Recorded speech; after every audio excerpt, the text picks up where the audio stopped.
sê, dis lekker om 'n bietjie Valentynsdag, Saterdag. Almal gaan lekker na die Valentijns high tea toe kom. Lekker mansies kry, so met koffie en tee, nee. Ek weet nou dat dit eens keer glad, maar oké. Dit is allemaal baie welkom.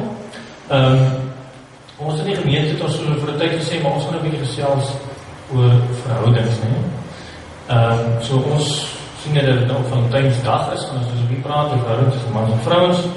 Nou terwyl ek dit sê, weet ek waag baie deur dit te probeer doen, want wie weet nou eintlik veel daarvan af, nee. Ander die droom nie, maar goed. Maar sy vrou sal later van vertel waar hy ons fout gemaak het, sy het nou nie eerst die storie gehoor. So ek kyk maar by die huis wat gebeur. Nou broers, omdat ons is een beetje ongemakkelijk met die soort saakie, want ons weet nie altyd hoe die anders koppe werk en so nie, maak ons maar gewoonlik ons goed grapie daaroor. Soms is daar nogal waarheid in die grapie en soms is ook nie, maar in elk geval. So ek het nou vir julle grapie wat so verband hou met die verhouding nou tussen mans en vrouens, en vooral dat die mans nie net so lekker verstaan altyd hoe die vrou werk. 'n mannetjie en 'n vroutjie, en nou staan daar, honey, do you want to go to the gym with me? They say, why? You think I'm fat? No, I didn't mean to, okay, never mind, you don't have to go. Why? You think I'm lazy? Oh, come on, help me. No, just calm down. Why? Do you think I'm crazy? No, that's not what I meant to say. So now I'm a liar. Forget about it. Don't go with me. Wait. Yes? Why do you want to go alone? Ja, so jy kan sien dat die man weet nie altyd so lekker hoe julle werk nie, en ons is maar 'n bietjie frustreerd soms. Ons probeer, maar dit werk nie altyd so lekker uit nie. En julle moet ons maar 'n bietjie vergewe, want ons is maar eintlik 'n bietjie dommerig. Dit moet ek nou wel sê. Nou is nou 'n ander man wat ook so 'n bietjie, hy is nou huweliksberader en so, en hy het ook probeer sê, maar eintlik mans wil dit hê en vrouens wil dit hê, en eintlik wil hulle so min of meer ook dieselfde ding hê, maar dit lyk nie altyd so nie.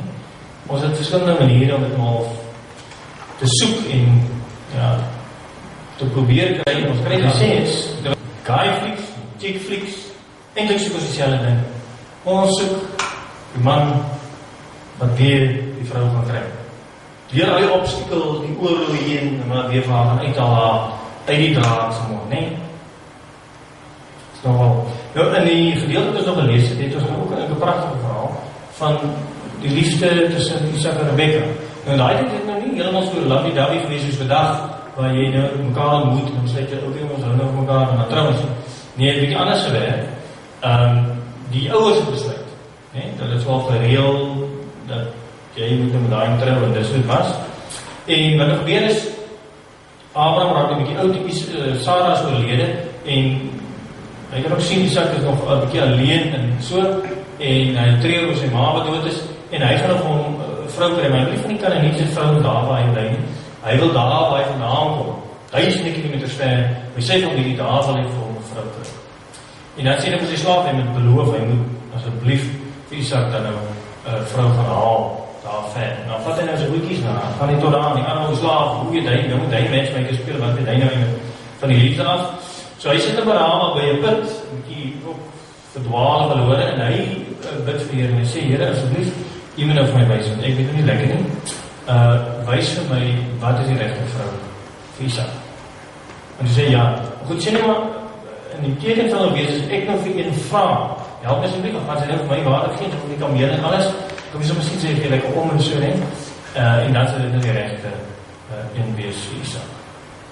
En dan kom jy nou, en dan kom Rebekka natuurlijk, en sy is nou klaar, jy diep in die put daarvan uit, jy klim alweer uit, en hy vraag van, man, ek is die water, ja, natuurlijk, en sy geef om die water, geef die kameelwater, en voilà, dis die een. En dan dan onderhandelings met die ouers en so, wanneer kan sy weggaan, en sy wees een bietjie bly, maar broers wil hou, maar sy sê nie terecht, sy gaan. Want die Here het besluit, hulle gaan by mekaar wees. En dan reis hy 1000 kilometers, al die pad, baie ver, tot daar by Isak. En wat gebeur met Isak? Isak natuurlijk, in 'n toestand, dit is nie so mooi vertaal in die nuwe vertaling, daar sê ek gaan stap daar by daai put, nee, maar die woord is nie ek stap nie, die woord verstaan hulle nie so mooi nie, dit beteken iets soos, hy gaan pyns, gaan top, daar by die put. Hy daar is eintlik in moedeloosheid en hartseer daar gaan sit by die put. En nie eintlik geweet, nog 'n man wat moedeloos by die put sit, hè? Hy het nie geweet waar hy nie, sy ma is dood. Hy weet nie eintlik wat hy doen nie, hy is bietjie verdwaal.